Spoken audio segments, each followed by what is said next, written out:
Yate Steve Pelici Yinishe Moidish Gishin initially Billigana Bashin King Dash Che Billigana Dashinole. Welcome back to Res Ball, where Andy and I are going to talk about the Pistons preseason in 2025. Sign Daniss Jenkins, please. It's going to be our main thesis for this one. But we're also going to look at other takeaways and contracts or no contracts for two of the players. So let's get started right about now. Andy, welcome back. Let everybody know where they can find you before we get started. You can find me on Twitter at D_D_Pistons_fan. We're almost here. Almost the season opener. Recording this on October 20th, 2025, Monday night, just 2 nights before the Pistons home opener. Is it home opener? I know season opener against the Bulls. They're on the road. They're on the road. So opening night in Chicago. What do you predict for opening night in Chicago? I predict a W for an opening night game in Chicago. Yeah, for sure. We'll circle back to predictions on record, and I'll probably ask you too if I forget.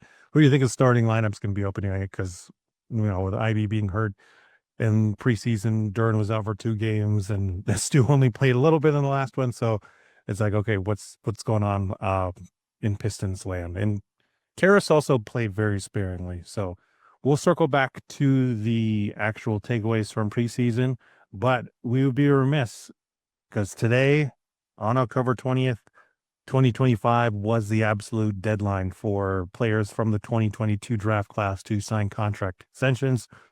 We saw a bunch come in today, like Dyson Daniels, Christian Brown. I think Shaden Sharp was like last night. AJ Green came through in this last couple days too as well, which made me upset because, we've been talking about, we need another just pure shooter guy like that. So good for him. But 2 names that did not get contract extensions are Jaden Ivey and Jalen Duren. So first we want to talk about that. So Andy, first to ask you, what's your reaction to Jalen Duren and Jaden Ivey not getting contract extensions?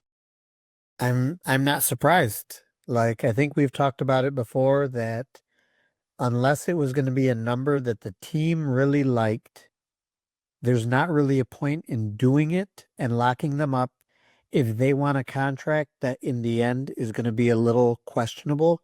And if you look at Ivy's recent knee surgery, that only makes it worse. Like, I don't see how anyone expects that they could offer him the deal that would probably make him happy. I mean, if they were willing to sign for like 4 years, 25 million a season, I think they'd be done. But I think they want more than that. And if you're the Pistons, I don't think rushing and getting those deals done makes any sense. Especially now with the knee injury for Ivy, that really, that really messes everything up a lot, in my opinion. But I also think it gives us answers depending on how the team plays without him, which in some ways could be really unfortunate, but that's just the situation they have to deal with. Yeah, for Ivy, for both player and for team, like with that knee injury happen, it's like both of them should be like, okay, let's just come back to this at the end of the season now. Because on the team side of thing, you're like, oof, this guy just broke his leg. He's coming back from that. He didn't look great in that first preseason game. Part of it is like wind and just getting your conditioning back to where it should be, which you couldn't do when you had a broken leg, obviously. But then you got to clear out stuff because of knee pain. So again, from the team side, it's like, yeah, we need to see what you look like if you're back to full speed, if you're less than that, if you can adjust your game, all that stuff. That makes total sense. And from the player side too, as well, you're like, well, you might offer me this, but I think I'm worth more than that. And I want to be able to lock that in. And also when it comes down to like an injury thing and you're signing, a lot of times teams will put in a clause of like, certain number of games, or you got to pass these wellness checks and stuff and whatever. So it just doesn't make sense for either party to do that at this time. So yeah, that one makes perfect sense. And again, with Ivy, we've always been just kind of like, even if you don't necessarily like him, and even if you think he's a flawed player, I don't think he's such a quote unquote flawed player that he couldn't be moved again or couldn't be turned into something else. And just with the character, And will be seen put him in. And me personally, again, as somebody who did not like Ivy and thought he was the wrong fit for the Pistons, seeing him just work on his jump shot to complement Cade and all the research I've done in terms of Cade and Ivy shooting more threes and the effect that Ivy shooting has on Cade shooting, it's like, yeah, those are all positive. And even if he does come back at like half speed or whatever, then he can just rely on that jumper and work on that to get better. So yeah, I think with Ivy, and the knee injury is unfortunate. Prayers up to Jaden Ivey. Hope you come back 100%. And the good thing is the Pistons don't have any need to rush him back and let him take his time.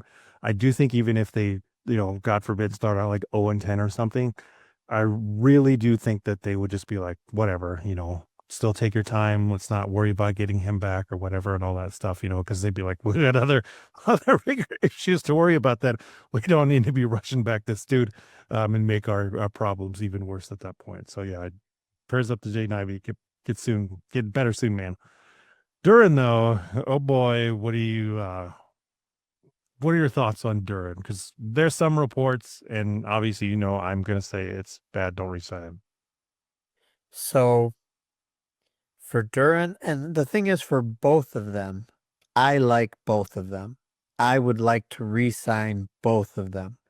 But if I'm objective, there's a price I'm willing to pay, and then there's a price I'm not willing to pay because giving them bad contracts messes things up for the team because you still have Asar who needs to be extended in another year.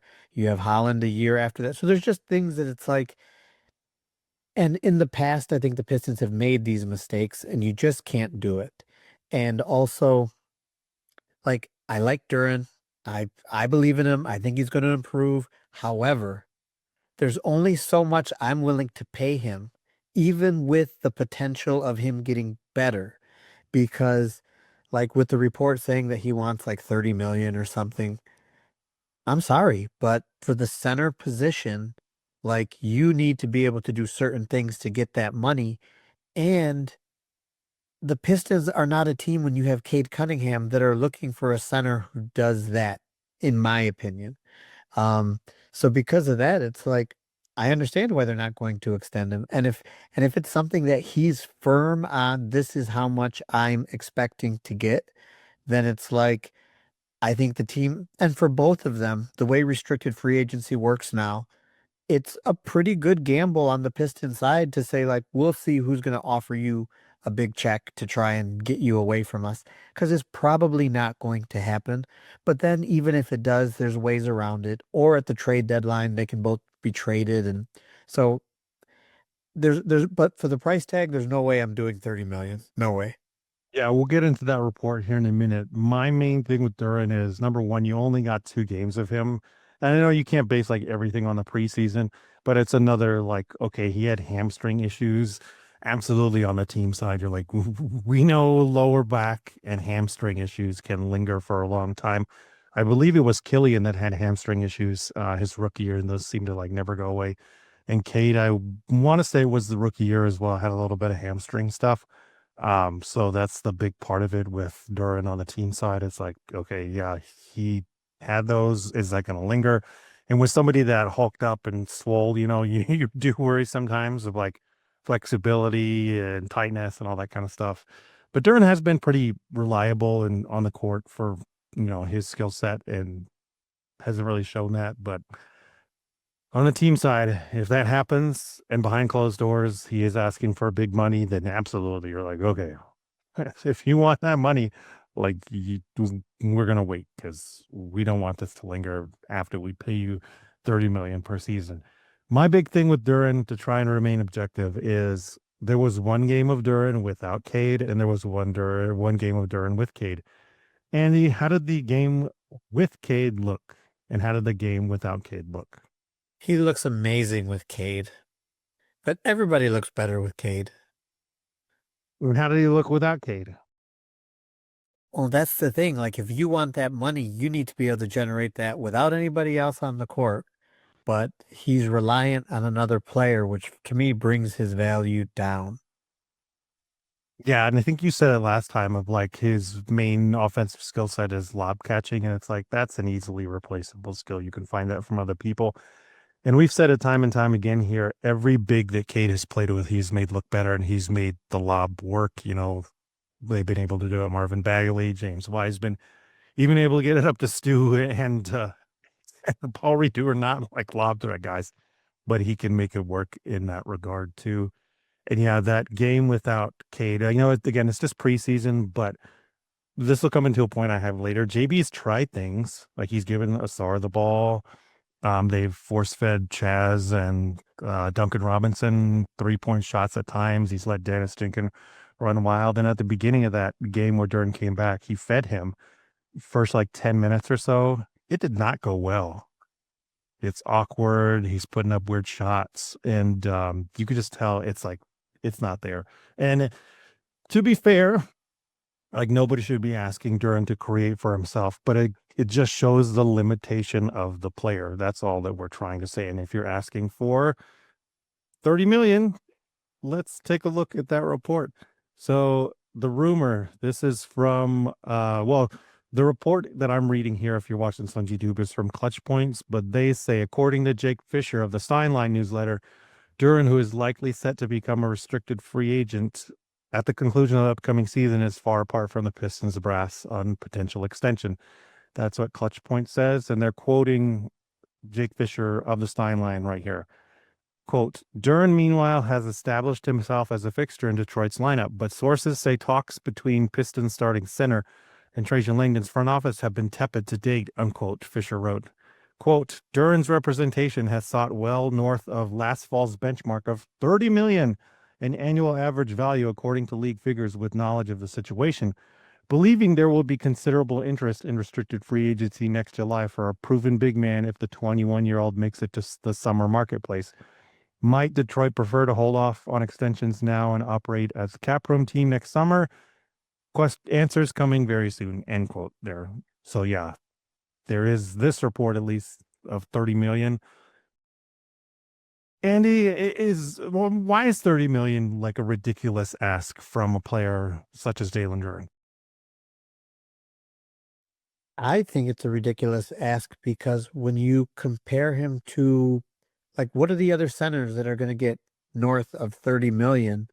And it's like that's not how much that position makes unless you have an elite skill set, which he doesn't have.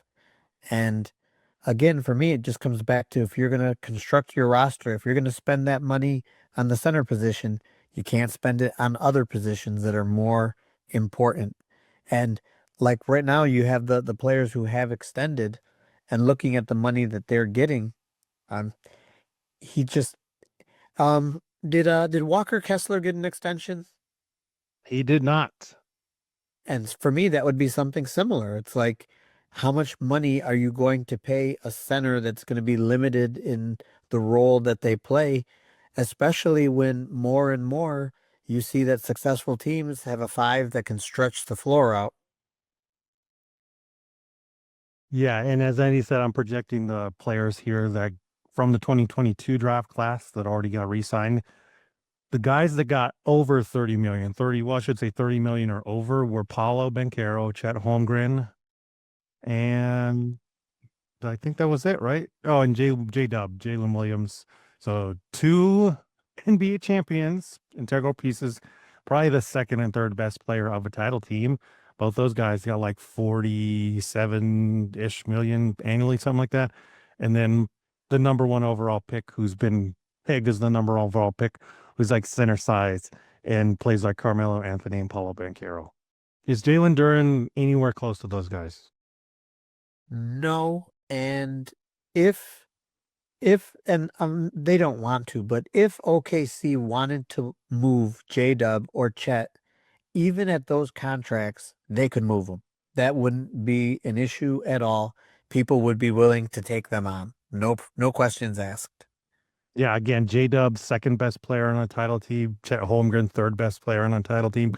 Some people would argue that he can turn into the second best player on a title team. So yeah, there's so much more there. And Chet definitely has defensive player of the year candidate, like perennially going forward as long as he stays healthy. J-Dub is an all the NBA guy pretty much every year, averaging like 22, 6, and 4, something like that. So yeah, Other guys that re-signed though, Jabari Smith, as we laid out before, was like 24.1 million annually, something like that. Keegan Murray did end up re-signing 5 years, 140 million. That's like 28 annually. And the other guy, Christian Brown and Dyson Daniels. Brown signed for 5 years, 125 million. Daniels for 4 years, 100 million. Both guys making 25 million annually. Is Jalen Duren better than any of those guys I just listed? Jabari Smith, Keegan Murray, Christian Brown, or Dyson Daniels?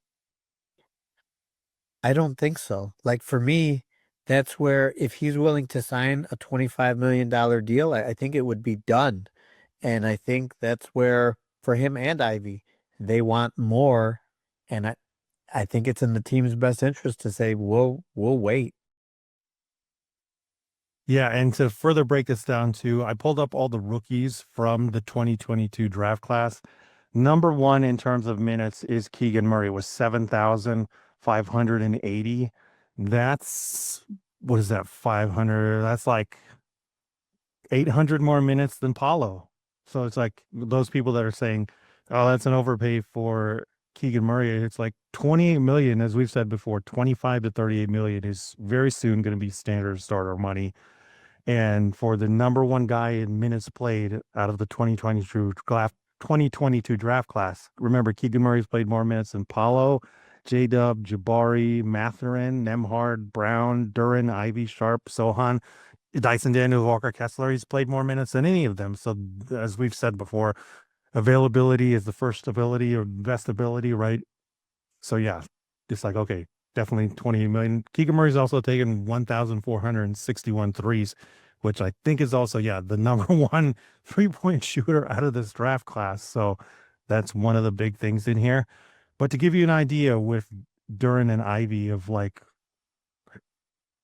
I would argue they're still not in the ballpark of a Christian Brown or a Dyson Daniels or a Keegan Murray or a Jabari Smith. I mean, number one, if you look at Jabari Smith's per year production, it's going to be better than these guys. Maybe not Ivy in terms of points, but definitely for Duren. You look at these and break it down this way. Out of this 2022 draft class, Ivy's fifth in points, and Ivy is fourth in terms of assists. So those are both feathers in Ivy's cap, because the bad part of Ivy is he is ninth in terms of minutes in between Duren and Shaden Sharp. Ivy hasn't played as many minutes as Christian Brown, Nemhart, Mathurin, Jabari, J-Dub, Paulo, Keegan Murray. So it's like, yeah, this is why these guys are already getting paid and nobody has any qualms about it. But if you're somebody that's like, well, he's still top 10 from that rookie class, and like Shaden Sharp got paid already, and Dyson Daniels is 12th in minutes, how come he got 25 million? Well, you go to games played, and Jaden Ivey is 18th out of this class, which I was pretty shocked by. If you're wondering the disparage in minutes versus games, it's Ivey's missed pretty significant amount of games, but he's played high minutes when he has played. So if you're wondering why Ivy is 18th in games with 181 played, but he's ninth in minutes, that's why. So again, with the injury, and then when you break it down further and zoom out and see Ivy's only played 181 minutes and that ends up being 18th out of the class, it's like, yeah, that definitely is pause for like, we got to see another full season, and maybe behind closed doors too. The Pistons are kind of worried of like, oof, I don't know if we're getting like 65 games out of this guy every single year. Duren, meanwhile, a lot of Duren counting stats aren't bad. Eighth in terms of points. Duren has scored less points than Shaden Sharp, but he's scored more than our guy Christian Brown, Andrew Nemhard, Walker Kessler, Dyson Daniels even. So again, you're like, why are we not thinking about this? Blocks. Duren's second in this draft class in blocks behind Walker Kessler, but as we've said before, like Walker Kessler is an absolute monster. Walker Kessler has almost 300 more blocks than Jalen Duren. 465 blocks for Walker Kessler, and Duren is 195. So, I mean, for everyone in this class, yeah, it's like Walker's on another level. And the other bad part about it is the third guy in this class, in terms of blocks, who's only 3 blocks behind Duren, is Peyton Watson, who's played 2,100 to 2,100 minutes less than Duren. So as we've talked about off and on, the block numbers are kind of weird for Duran. So even when you want to break it down the way of like, oh, he's second in blocks, it's like, yeah, but he pales in comparison to Walker Kessler. And then the guy right behind him is like a part-time player who barely started getting minutes like 2 years ago, and he's almost at the same block level as Duran is. Duran's obviously the better rebounder here, both total and offensively. Duran also is pretty good, top 5 in terms of free throw. Where it breaks down again is in minutes. Duran's 8th. He hasn't played as many as Brown or Nemhard or Mathurin or Jabari. So again, it's like we've said before, anybody that wanted to talk about Duran taking a step forward last year, it's because they took his minutes down. Him and Stu played about the same minutes. They didn't want to play him more in order to maximize him. They wanted to play Duran less in order to maximize him, and you cannot argue with that as well. And in terms of games played, Duran is 7th. So again, another one where you're like, I don't know about that Nemhard, Mathurin, Jabari, but at the same time, you're like, well, Duran's played more games than Paolo. You got to give him that.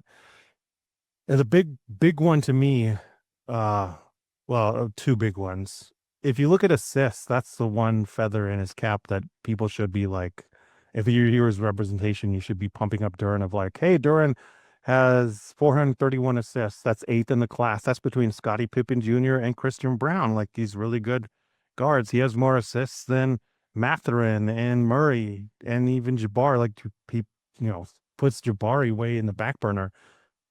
But Duran is also 5th in terms of turnovers with 357, which is something I think doesn't go quite recognized enough. Is like, sure, he passes well, but he still is like flirting with 15 to like 19% turnover rate, which if you're playmaking big, you can't be turning it over that much.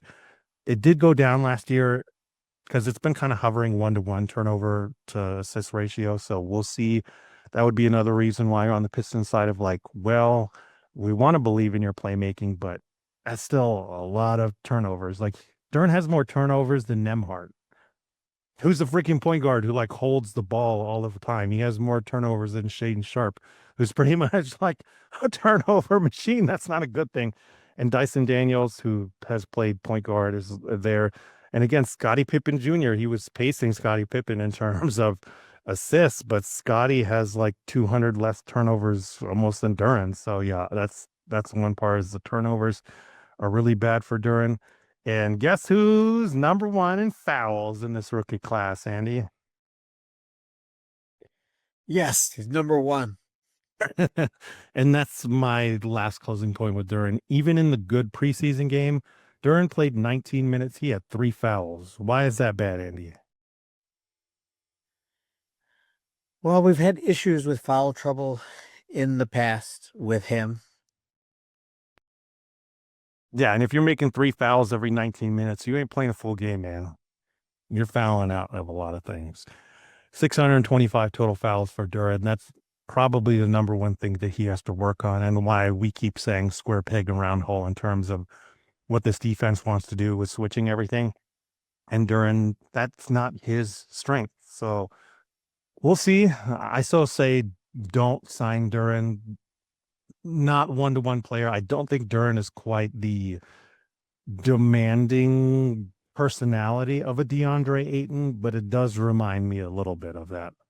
Because like all of this indications from the minutes to even like the assists and turnovers with Duran, it's like, if you wanted to just pay him 30 million, then you must really love rebounding, right?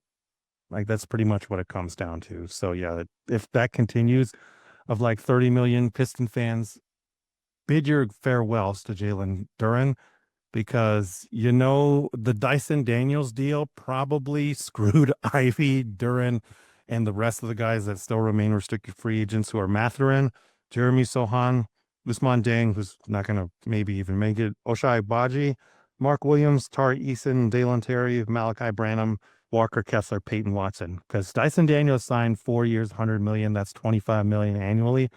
Dyson Daniels was the steals champ last year by like a country mile. He was the most improved player, and he was all defense. And that guy's worth 25 million, and he's getting better. And you see him like being part of this Hawks team that's supposed to take a step forward. That's going to be the tough part because every smart GM front office who's negotiating will be like, this guy that just won all these awards, he's all defense. He's probably going to make all defense this year again. He's probably going to win the steals champ again. Him and Asar are going to be right there neck and neck. He's only getting paid $25 million. What have Ivy and done that is better than this resume? That's going to be the tough part for them going forward. And they might do something that's better than this resume, but I don't think so. And again, like you said, $30 million to be paying for such a limited player, that's bananas. And you saw a number of players in restricted free agency having to wait and wait and wait. And I really don't see that changing anytime soon. And if they have an amazing season that warrants the money that they want, good. Then the Pistons have that option of what they want to do. But to do it now, I just think is too much risk. Yeah, and this will be my research project for next episode is when did somebody not sign the extension because they thought they were a star player that deserved a big paycheck and then ended up being a big star player that got the big paycheck? My gut tells me there's not too many of them. Most of those guys that don't get the extension done before the season starts normally end up like a Jonathan Kuminga type situation, or at best, even somebody like Jalen Green, right? Where it's like, well, we're going to sign you, but we're going to sign you to like kind of a prove it deal. Yeah, so I'm not surprised. I'm not worried about it. I think it's actually the best thing they could do rather than, I mean, let's say they signed both of them to like a Keegan Murray type deal. I'd be like, "Oh, that's going to be rough." Yeah, for sure. For sure. So we'll see how that turns out. But you and I both agree. Thank God they didn't sign them for anything yet because we need to see how this all turns out this season. But what did happen was the Detroit Pistons preseason in 4 games is now complete. As the title of this podcast says, sign Daniss Jenkins. That's our main takeaway from the preseason. I mean, he's earned it, right? Everything. Knows how to run the team. His shooting has gotten so much better. It does take a little bit more time, but they're always on target. He can take those deep threes that are like a foot or two behind the line. His defense is on point. And just the ability to run the show, even when it's like the third string, when he's not in the game and they go down to the G League guys and whatever, again, if he's not in the game, it looks brutal. Yeah, no, he had a great preseason. The Pistons are down a guard. Um, when it came out with Ivy's knee situation, then it made a little more sense as far as what they were doing in terms of it looked like they were trying a bunch of stuff. It looked like they were trying to figure out like which of these guys do we want to keep in a situation where it's like we may need to give them more minutes. So that was a little confusing for me. Um, I am curious to see where Chaz fits in to the rotation because he has the skill of shooting the ball, which is something the team desperately needs. But no, I think Daniss played well and deserves a job. Yeah, to give you Daniss' stat line, 4 games, 22.9 minutes per game here in the preseason, 11.5 points per game, 4 assists, 1.5 rebounds, 1.3 steals per game, which was almost leading the team, and then just 2.5 turnovers. Shooting splits for Daniss in the preseason were 51.7% from the field, 55.6% from 3-point range, and then 78.6% from the free throw line. 3.5 attempts per game for Daniss too. I think he brings a nice combination of skills. I think his number one skill set as on offense is an attacker. He loves to be able to drive and get in there. And he's somebody that already has a plan in motion when he gets in there. He's not somebody who's like, I'm going to score. And then when it's cut off, he's like, uh-oh, what do I do? Because there were many times where he drove and he got cut off and immediately he knew where the shooter was and found them. Like he found Chaz a bunch there. When he played with Duncan, he knew exactly where Duncan was. And even with Bobby and Bryce Williams and some of the other, like, again, G League third string guys, that kind of stuff, as I've said many, many times, point guards are born, they're not made. that's already an inherent skill he has. He obviously hasn't played with all these guys before, but as the point guard and running systems where your guys are spread out and knowing who these shooters are and studying them on film, he already knows where their spots are and what they like to do. So that's great. And the defense, he's a great point of attack defender. I don't know that he could do it like on starters, but definitely in the backup unit. Think of somebody like Jose Alvarado. Think of somebody like a Deuce McBride or Javon Carter. Like this is the kind of player that we're talking about, where he's second unit point guard. He's just a bulldog on defense, and he's not necessarily the shooter like a Javon Carter or Deuce McBride is, where they're going to fire it up a little bit more. And he probably is more like the Jose Alvarado, where he's driving and getting guys involved and finding shooters, kicking it out, feeding his big men. But when he does shoot it, as we saw here, he's going to knock them down. So Daniss Jenkins absolutely deserves a roster spot. And with Karras being older, I mean, any of the ball handlers, we're already down Ivy, right? Sasser, who knows why he didn't play in that last game. And Sasser's not really a point guard like this. He hasn't displayed the vision. He hasn't displayed the playmaking. So even if they kept the Sasser, it's like, well, you could play those two together. I know it's small, but Sasser wants to run around and shoot, whereas Daniss is going to find you if you're a shooter and get guys involved. Is so were they trying to see what they have with Chaz and with Daniss, or do you think they've moved ahead of Sasser? Sure. It's always hard to tell in preseason, right? If I had to bet, I would say they moved ahead of Sasser. Just because they both have the skills and the size that trumps Sasser, right? Chaz is bigger. He's probably more willing to let it fly, just based off what we've seen. And for me, doing the draft profile and stuff of him, even going all the way back to high school, Chaz's number one things is like, I'm going to get up threes. And in high school, he knocked it down to like 45%, something like that. And then in college, it took a while, but then North Florida, Tennessee knocked it down over 40% in both places. And then in the summer league and preseason, he's like, yep, put it up, put it up, put it up, put it up. So yeah. And then with Daniss, he's an actual, honest to goodness point guard and plays fantastic defense.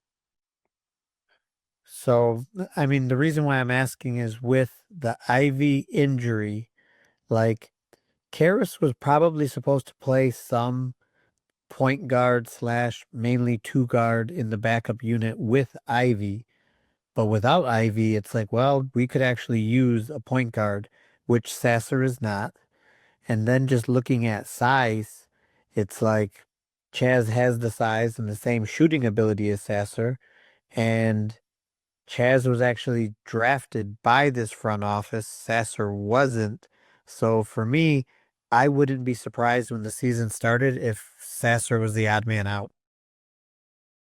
Yeah, and Daniss, you can play with an Ivy because Ivy does a lot of things off ball, and then you can still give Ivy the ball, and they can both play together. Because we saw Daniss do it with Kate Cunningham, we saw Daniss do it with Asar. Asar got the ball. We saw Daniss do it with Karis Levert also. So yeah, that versatility is there with him. Whereas with Sasser, we don't like to see him dribble, and it seemed like when they did try to get him to handle the ball and dribble more, it didn't turn out as well as when he just played off ball. What were your other preseason observations? Cade is a top 5 MVP candidate. I mean, he just made everything look easy. He played 20 minutes per game, 20.5 minutes per game, scored 20.7 points per game. I mean, he was scoring a point every minute, 62.9% from the field, 58.3% from 3-point range. We talked about it all preseason in the summers. Like, Cade's got to get better as a shooter, and then he just shot lights out. And then 91.7% from the free throw line. Always been a fantastic free throw shooter. 20 points, 7 assists, 2 steals, 3 rebounds, and then 62, 58, 91. Yeah, top 5 MVP candidate because he's going to be better than that even in the season. We know how he heats up a lot of times in the fourth quarter, and the assists and the rebounds are going to be better than that for sure. Because in the preseason, he's not going to crash the glass and really throw his body around as much as he does in the preseason or in the regular season, excuse me. And the assists, like we've said it time and time again, he will get guys the easiest shots possible. Yes, it's only preseason, but I remember a couple of preseasons ago when the team looked bad. The team looked slow, and everybody was like, "Oh, it's only preseason, don't worry." And then we had one of the worst seasons in NBA history. Um, Seeing him do this, yes, I know it's only preseason, but I'm sorry, it shows. It just shows that he can control the game, take over the game when he wants. Yes, it's preseason, but I'm excited for the year he's gonna have.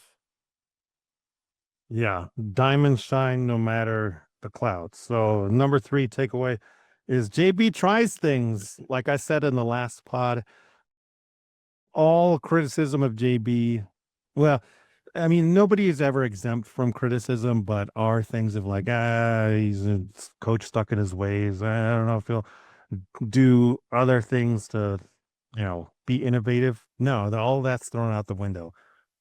Number one, Asar as the ball handler.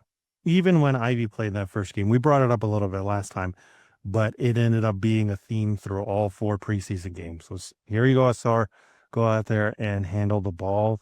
And Asar ended up only having 1.3 turnovers, which I was surprised by because I thought he turned the ball over a little bit more, but I guess I'm just too hyper fixated on his turnovers when they did happen. But Asar looked really good handling the ball, and JB definitely put more faith in him to do so. And Asar got to the line 4.8 times per game, which was way more than Cade Cunningham's 4 attempts per game. So that was great. JB also did the no center lineup in this last game.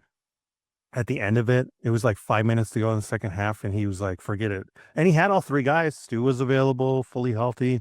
Dern was back, fully healthy. Paul Reed played the majority of the second half, but JB still was like, nope, let's just roll out the no center lineup. Kind of fingers crossed that he does that regular throughout the year. And I believe the lineup was Cade, Duncan, Ron. I don't remember who the fourth guy was. And then Tobias was functionally the center. Again, interesting looks. And against a team like the Wizards, why not do that, right? Give your big dude some rest. And Alex Sar isn't exactly like the beefiest dude that you have to be afraid of punishing you down low. So yes, the no center lineup, great. There was also the brief, and you and I talked about this a little bit before we started recording. Very, very brief. I think it was only like 3 minutes maybe of Stu and Duran lineup where they both played together. This one's less likely. I don't think he'll really ever bust this out, but I do hope he does because we do play Cleveland and they play Mobley and Jared Allen, which you're not going to get burned playing Stu and Duran. They might actually help you out in that regard because unless Evan Mobley or Jared Allen start shooting threes and knocking them down at a big rate, then it's like, yeah, that's a good way to combat that kind of a lineup. And Houston the other day just played three bigs. It was like Steven Adams, Şengün, and whoever the other center was. It was like, oh my gosh. So there are teams that are starting to do this. So I'm not, wouldn't be out of the question for JB to look around and be like, all right, let's start trying this too. Because if we do get a team that throws this at us, we got to have a counter punch. The defense is great regardless of who they have on the court. I think that's my main thing with JB. Even when they went down to the third string guys, Paul Reed is out there directing traffic. Guys are getting in the right spot. Even when Toulouse Smith came in, like they knew what to do and where to go. That's already 1000% like ingrained in this team. That is their identity. We play defense. When Cade's not in there, we suck ass on offense, obviously. The game without Cade was pretty brutal, even with the flashes of Asar, even with Daniss Jenkins showing like, yes, I will run the show, even with Tobias being the steady hand. Like, again, if this, God forbid, Cade Cunningham misses a significant amount of time, like this is going to be like a 20-win pace team kind of thing. But they're still going to play really tough defense because everybody knows where to do and who to line up. And it's part of why we say sign Daniss Jenkins, because it's clear the G League has developed him enough to reflect the identity that the starters and all the big guys have and the commitment everybody has on defense. So again, JB tries things. That's my third point. Did you notice any other things JB tried, or that he's definitely not the stodgy, I'm stuck in my ways coach we thought he was? It was nice to see him, having Asar with the ball more often. It was nice to see him try things. I do wonder how much and I'll just call it a curveball of Ivy being unavailable and then needing to have surgery. Because I think they just said as the training camp wore on, the injury got worse and worse, and at least that it bothered him worse and worse until they decided they had to pull the plug and get the surgery done. Um, I do hope we see Stu and Duran on the court together, not for long stretches, but I think we might see Asar and Tobias be the first guys that go to the bench because they're going to be with the bench unit as far as Asar being the ball handler and Tobias being that steady kind of scoring veteran that kind of just help things work because without Cade, this team is definitely going to struggle. And Ivy was supposed to be that solution. So I really think that by having Stu play a few minutes at the four, that allows everyone to kind of shift to make up for those lost Ivy minutes without having to rely a ton on um, Daniss Jenkins or Sasser or things like that. And I think Chaz might get more minutes than we thought just because he's just big and he can shoot the ball, which is something that we could use in the backcourt. That's funny because that's my fourth point here and like things we learned in the preseason. Find minutes for Chaz. Duncan Robinson took 5.5 threes in the preseason, only shot 31.8%. You know who else took 5.5 threes per game, Andy? Is his name Chaz? Yep, Chaz Lanier, and he shot a little bit better at 36.4%.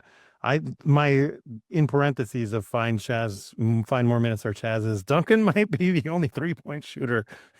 What I mean by that is not that like Cade isn't going to shoot threes or Ron or Tobias. So I mean as the specialist, the guy that we said last year it was Timmy in the starting lineup and then Beasley coming in there. Nobody can replace that over 300 threes that Beasley had. But that still made the system work. And so far, Duncan's clearly the guy that they're just going to feed and he's going to shoot threes and do a good job in it. After that, like, who? Ivy's hurt. Maybe he could have been one. Now he's gone, right? Sasser, we don't want to rely on him to be playing major minutes. Cade's the engine. You can't be telling him to just become more of a 3-point shooter. Duran, what happened to everybody? Like, look at these 3-point videos, and then he doesn't take a single 3-pointer in the preseason. I told you, people. Tobias, not a high volume guy. He will take them and knock them down at a good rate. Daniss, who knows if they play him.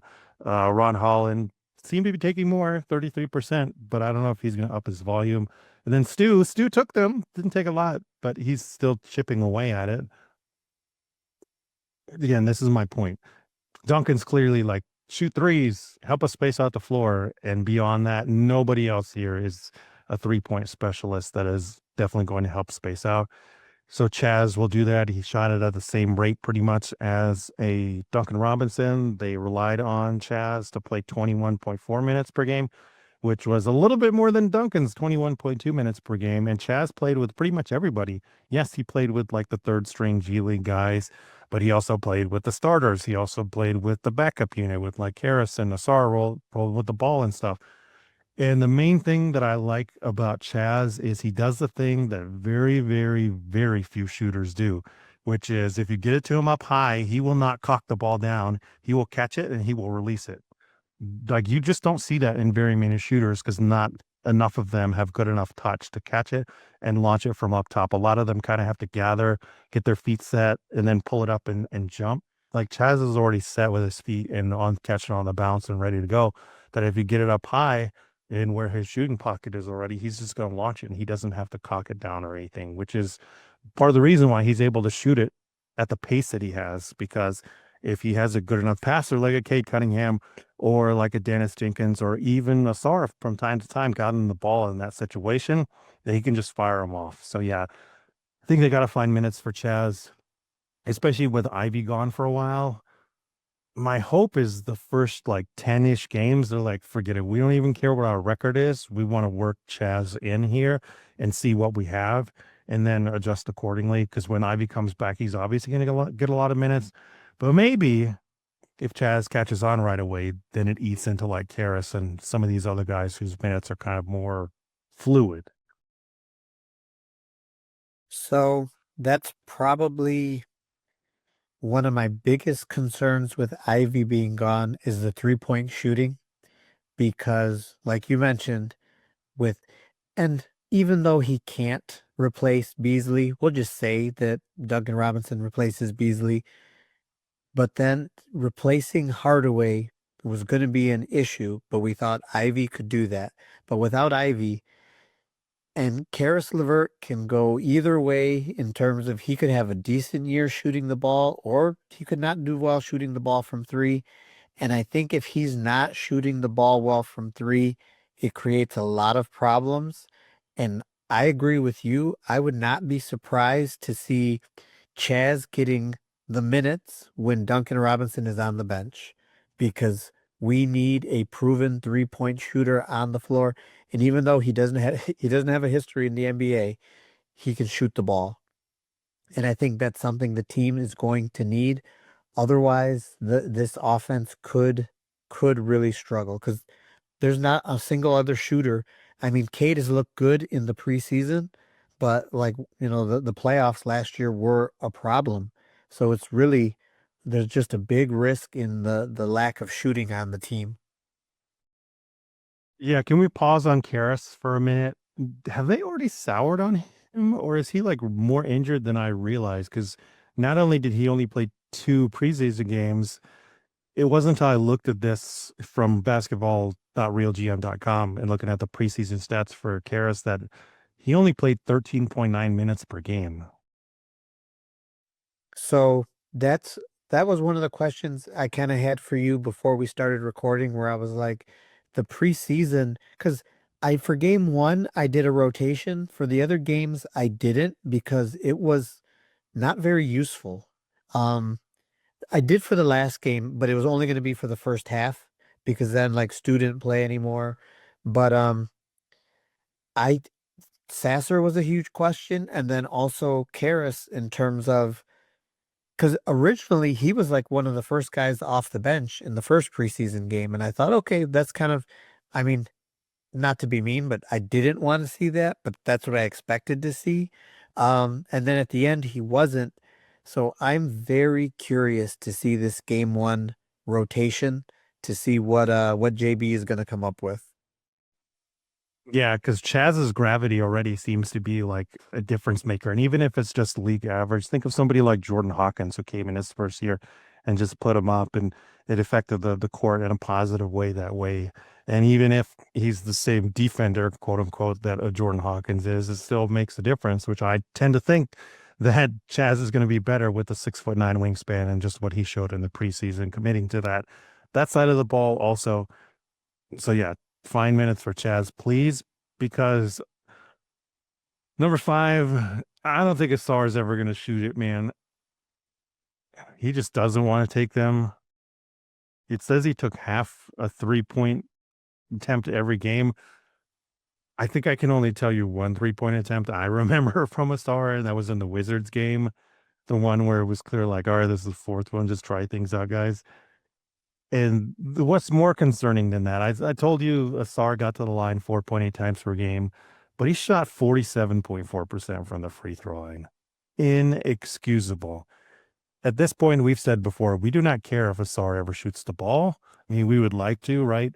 But if he's shooting sub 50% at the free throw line, it's going to be really hard to be an NBA player and going to be really hard to make it in the playoffs and not be hunted. I mean, they might foul him coming out of the tunnel if he's shooting it that bad. And to be perfectly fair, I don't think he's going to shoot it that bad. It seemed like his free throw shot was getting better, but this preseason, he struggled at the free throw line. Yeah, and that will be an issue. And for me, and you've said this before, and I think I got it from you. It's the fact that he's not shooting at all that I think is the worst part because if he was just going to deal with it and keep putting them up, even if the percentage isn't great, he's going to shoot it and it's not a thing. But now that you never take them, it becomes a thing that it's like this guy's not even going to shoot it from three.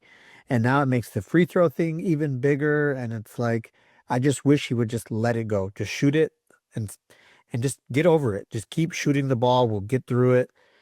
So that and when we talk about how important he is for the team, if he's shooting sub 50% from the free throw line, that becomes a huge issue. Because then it's like, okay, great. Who cares if he has the ball in his hand?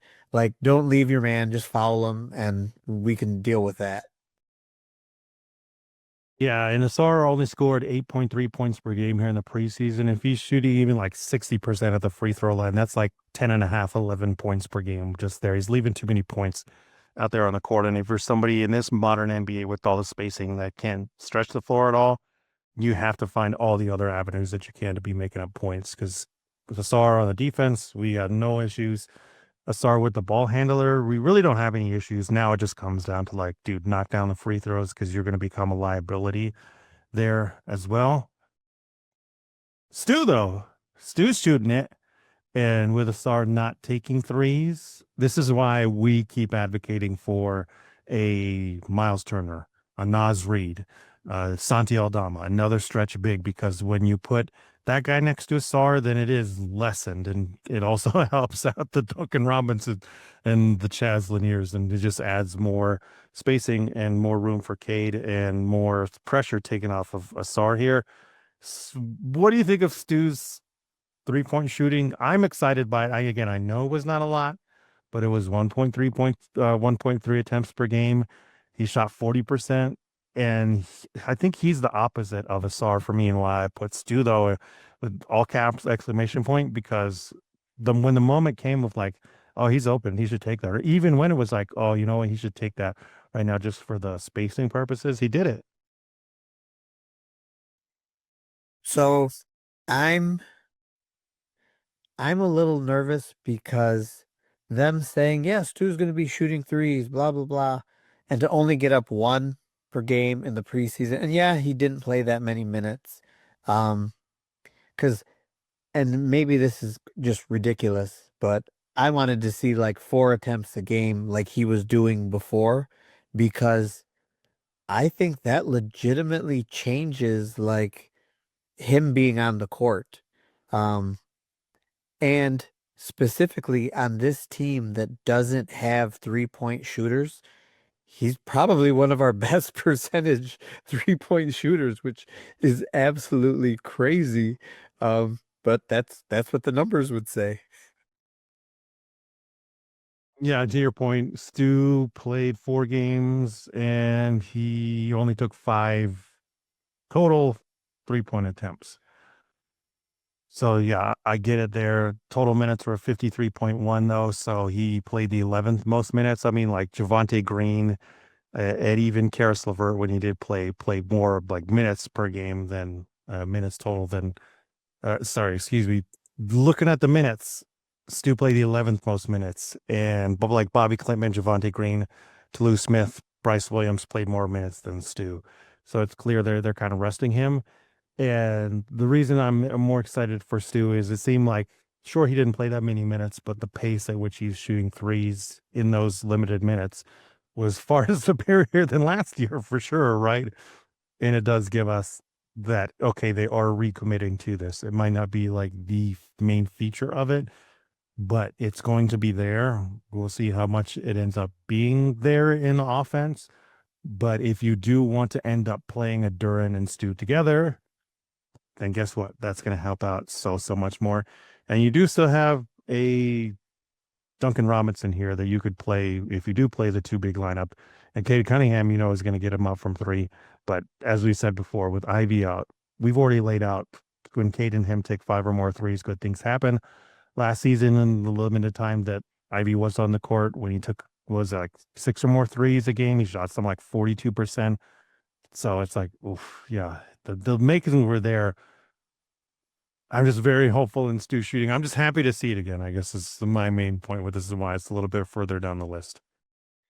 I mean, when you look at our bench unit scoring and how it may struggle at times, Stu shooting an above the break 3 where he has a decent percentage isn't a bad option, compared to some of the other things we might see. So that's why I'm hoping he gets some shots up. Amen to that, man. My last preseason takeaway is keep Colby Jones. I know it's like not much and he barely played, but when he did play, he was like, hey, I'm going to knock down threes. I'm going to make the right pass. I'm going to rotate in the right spot on defense. I mean, he took 1.5 threes per game in just 7 minutes, and he was perfect from three. He took some of those in that Wizards game that I was like, oh man, that was a ballsy shot, and he knocked him down. And anybody in any walk of basketball, any level of basketball, if you barely give them any minutes, 7 minutes, and they shoot 80% from the field and 100% from three, that's clear indication. Oh yeah, maybe we should give this guy more minutes, right? Especially if they give Daniss a contract and move him up to the big squads, we can keep. Yeah, and Colby got 2 steals per game in such limited amount of time. I mean, in his 7 minutes, he got 2 steals in each game. That just shows you his compete level. And when you look at like somebody like him and Sasser, size wise, compete level, versatility, it's like you know what to do, man. Come on, it's not rocket science. Any other preseason takeaways? No, I was going to ask you for what yours were if you had any more you wanted to add and throw in there. I I think the preseason only helped confuse me a little more as to what we're going to see Yeah. in the rotation for game one. Yeah. It's funny too, like, unless your name was Paul Reed, everybody kind of chilled out on the glass. Even Duran only pulled in 5.5 rebounds, which is like minuscule for him. I know he didn't play much, but it just seemed like they're like, just put up your shots and like don't throw yourself around too much in there. Which is odd for this team because they are definitely like a monster on the glass. Yeah, B-ball Paul, like even though it's the preseason, he just plays the same. Yeah, Every he time only he's has on the court. one gear, one speed, and that's all out, man. I'm glad they kept him. Hope he stays around for a while as a third big. He's definitely a Detroit guy through and through. All right, Andy, you ready for the hard part? Let's do it. So the final thing we want to end with, the season's beginning. What is your prediction for the Pistons record in 2025, 2026? Where do you think the Pistons are going to finish when all is said and done this season? I think they're going to finish with the same record as last season. So 44 and 38. 44 and 38. Why? So part of my thinking is I think this Jaden Ivey injury hurts more than we'd like to think, because so many times when we talked about a secondary scorer and a secondary ball handler, a backup point guard, the answer was Jaden Ivey's going to be back. And I know it's only for 4 weeks till he's evaluated. So let's say he's on the court in 6 weeks. That's still a significant chunk of time if this team was going to be better to surpass last season's total. And then we still have we the 3-point shooting now is a concern for me. That's going to be a very big concern because yes, Chaz could do the job, but now we are talking about a second round rookie picking up the scoring slack on a team that is trying to improve over, or the shooting slack for a team that was trying to improve over last year. And even though I expect Cade to be better, most teams, when they make the jump that the Pistons make, actually do not win more games the following season. It usually just doesn't happen. So, with everything I've just mentioned, having the same record, and I mentioned it before, having the same record, I think is a successful season. To make that much of a jump and maintain it, I think it's good. I know people are saying we need to make a jump and be one of the top 2 teams in the East or whatever. 44 and 38. I think I'd be happy with it as a season. Yeah, I'm even less optimistic than you are. I think that's optimistic, keeping the same record. number one, the 3-point shooting is going to hurt them. Number two, who are the teams they always played close last year? Do you remember? The teams that they always played close, Yeah, like or it came down to the last possession. There were two in particular. Like every game, we always said, "Oh, it's the classic." I don't remember. The Heat and the Hawks. Why does that make me say they're going to lose more games next The year? now I remember the Heat games. Yes, those were some interesting games. Didn't we win because of a free throw because Spo got a technical for taking a timeout that he didn't have or Right. something? That did happen. And just to be clear, I think they'll still clear the Heat. I think they'll have the Heat for sure because with the Tyler Hero injury, who knows when he'll get back, and the rest of that roster is like whatever, they'll still be scrappy. Don't get me wrong, but I think it will still be the same kind of things. And Cade is the difference. Asar taking a step forward. It's like, okay, I still think they have those in the bag, but the Hawks, I I don't think they're going to have the Hawks anymore. No, I think the Hawks would be better. I do think the Hawks would be better.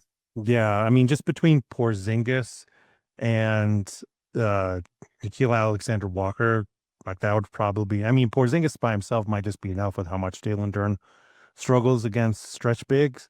But then you throw in Jalen Johnson coming back, it's like, yeah, this is like clearly taking a step forward. And the Pistons had a hard time handling Trae Young and the, you know, cavalcade of whatever guys that they had left over after Jalen went down, right? And no disrespect to those guys, but it's still not the full team they have now. And Reese Shea takes a step forward.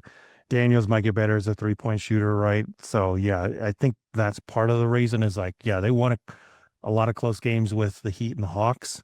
Even if they lose just one more against the Heat, that's another game. If they lose more to the Hawks now, again, that's a few games. So 42 and 40. Even the 42 and 40 to me, I'm like, I feel like that's overly pessimistic just because I love Cade and we are saying he's going to be top 5 in MVP voting. But you brought up the 3-point numbers. That's the part that's incredibly difficult to overlook. And now with Ivy being hurt, forget it. It's like impossible to not think this is going to really hurt them. The Pistons only took 2,901 threes last year, which was 22nd in the league. And they knocked him down at pretty much league average, 36.2%, 17th place in the entire league. Again, the Pistons are really held up by their defense, where a lot of times they're ranked in like the top 10 in a lot of things. And as we say time and time again, without Cade, like this is probably like a 20-win team. I also broke it down in terms of, okay, what are they losing? Because between just Beasley and Timmy, losing Malik Beasley, losing Tim Hardaway Jr., the Pistons lose 1,223 threes. Gone. Add in Fontecchio, because we forget that he was the fifth guy that took the fifth most threes last year. Even if he didn't knock them down, he was still a threat that people had to account for. And the Pistons lose 1,453s. Duncan Robinson, sure, he can replace one of them, but he put up 483 last year. He averages about 587 threes per season in his career. Duncan Robinson averages about 587 threes per season in his career, but he hasn't put up 500 or more since 2021, 2022. So that's a little bit concerning. And then Karras put up 284 threes across two teams last year, and that's like an accelerated rate for him. So that's not a lot. If you just look at his seasons in Cleveland, Karis LeVert, he put up over 320 the full years he was there. He was on pace to have his highest 3-point attempt rate last year before getting traded in Cleveland, which was 49.7%. So that's an indication. But I mean, that's now JB too. That's switching to Kenny. And then the highest amount of threes Karis has ever taken in a season is 332. An optimistic projection for Duncan and Karis saying like they're going to take more threes than they have before is around 900, that they're going to combine for 900. Again, that's an optimistic one. That's like, yes, they're going to buy in. Yes, Duncan is going to get back to taking around 600 threes. Yes, we're going to at least give a conservative estimate that Karis can average like 300. But a realistic projection is that they combine for 800 threes around there, Karis and Duncan. 500 for Duncan and about 300 for Karis. Even at the most optimistic projection, we're at 500 3-point attempt deficit. Even at that, like, oh, they're going to take 900 threes. We're still missing 500 threes from, all these guys that we missed. And with just Beasley and Timmy, if you just look at those two again, even at the optimistic, oh, Karras and Duncan are going to combine for 900 threes, we're still at a 300-point deficit between those two guys. This is part of why we're saying we need to play Chaz more. I don't think Chaz can replace either of those guys, but he helps. And it's like developing towards getting another 3-point shooter. And if, JB sticks with his 10-man rotation, then guess what? You can kick out one of those non-shooters for a Chaz, so you at least drop some more in the bucket. Ivy would have taken 382 threes last year if he played 75 games. I'm guessing the team thinks that 303 deficit would be Ivy, which again, that the injury throws a monkey wrench in that. But that's 3 players replacing 2. Maybe it ends up working out because you have all 3 of Duncan, Karras, and Ivy within, and you can spread them out however you want to, and there's more shooters on the court at one time. I mean, that's the hard part. There could be good consequences of that, of like, hey, okay, we don't have the guy like Beasley who can put up 766 threes and just fire away all the time.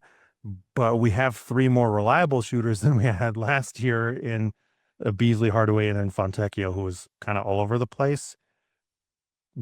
And the X factors from 3 in terms of adding more are not only Chaz Lanier, but Ron Holland.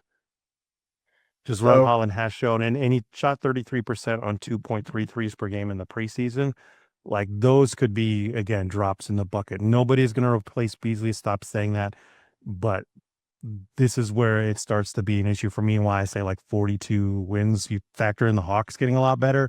So that puts a little bit of a gap between those 2 teams who always plays close, and the Pistons seem to pull it out all the time.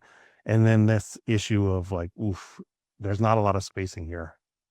Do you think that Ron Holland this year could shoot what Fontecchio did last year? No, I think it would be a little bit worse, probably somewhere between 30 to 33%. I mean, in my heart of hearts, I would say yes, but I want to keep a realistic projection of somebody who has been like 20s in the 20% shooting range. And then last year, where is he at? Ron Holland shot 23.8% from 3. I mean, taking a 10% jump is big no matter what. Could he do it? Yes. But the best estimate to me is like 33% is a optimistic projection of him, taking a big step forward. And I know he's a completely different player as far as what he brings to the table than Fontecchio, but just in terms of 3-point shooting, that was a bad year for Fontecchio, and it would be a good year for Ron Holland. And we're trying to do that to like make it work. Like we have a shooting problem. Yeah, for sure. Please play Chaz more. That's all I'm going to say. Even if he's like the 9th man. The 9th man last year was Dennis Schroeder, took 106 threes. And even Sasser, they played Sasser 57 games and he took 152 threes, which we think Chaz can fill in that role right away. He's not going to be wasting dribbles and not going to be as much of a defensive liability as a Sasser is. Remember, Chaz is about 6'5" with a 6'9" wingspan. He can guard either wing spot. And as a backup, like, you're not going to be worried about him having to face down LeBron James and Jaylen Brown and those kind of guys. So yeah, the 3-point shooting, lack of 3-point shooting, especially with Ivy out now, and then the Atlanta Hawks getting a lot better, I think puts the Pistons at 42-40 when all's said and done at the end of the year. So what do you think the rotation will be? I mean, that's going to be hard to say because with Ivy out, right? And with the way they used Karras, I have no idea. But I do think we can project the starting lineup for night 1. What do you think the starting lineup's going to be for night 1? Opening night against the Bulls on Wednesday night. What are they going to be calling for that starting lineup? Opening night, you get the starting lineup you wanted. Even if Ivy was healthy, you get Duncan Robinson in the starting lineup. Cade, Asar, Tobias, and Duran. Yeah, I wanted Stu instead of Duran, but beggars can't be choosers, whatever you want to say here. Yeah, I think that's going to be the exact same starting lineup. Cade at the one, running the point. Karis LeVert at the two, or not Karis LeVert, sorry, Duncan Robinson at the two, Sar Thompson at the three, Tobias Harris at the four, and then Jalen Duran at the center position. What do you think the rotation is going to be? Because I'm still again, the Karis thing just throws a monkey wrench in everything for me. And like, I don't think he was, I will say, the reason I say that is I'm like, I don't think he was that hurt. I just think they didn't want to play him.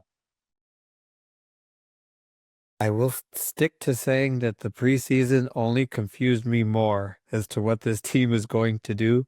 But I think they're going to start with a 9-man rotation. And I think the 4 players who are coming off the bench are going to be Karis, Chaz, Ron Holland, and Stu. And then if there's a situation where we need some ball handling, I think you'll see Daniss Jenkins play. And I think those are the 10 that'll see the court. Yeah, if I'm a Trajan Langdon, I'm bullish to JB like play Daniss, especially if you haven't signed him yet to a full contract with Ivy out. You're playing with house money here. Throw him out there, put him in that 10-man rotation. We know JB likes a 10-man rotation. He says he's preferred doing that. So if you're the head honcho and Trajan Langdon, say Trajan should say Daniss is the 10th guy with Ivy out until he gets back. This is what we want to run out and see what we got with him. And it's clear JB likes him too. I don't think it's going to be like, you know, Trajan trying to throw his weight around or whatever and convince JB to play somebody he doesn't like. It just makes too much sense. When you said that I don't think JB has to throw his weight around, I had flashbacks to when we had Weaver and Monty Williams, and we wondered what the hell was going on in terms of guys getting playing time and how that was all working out.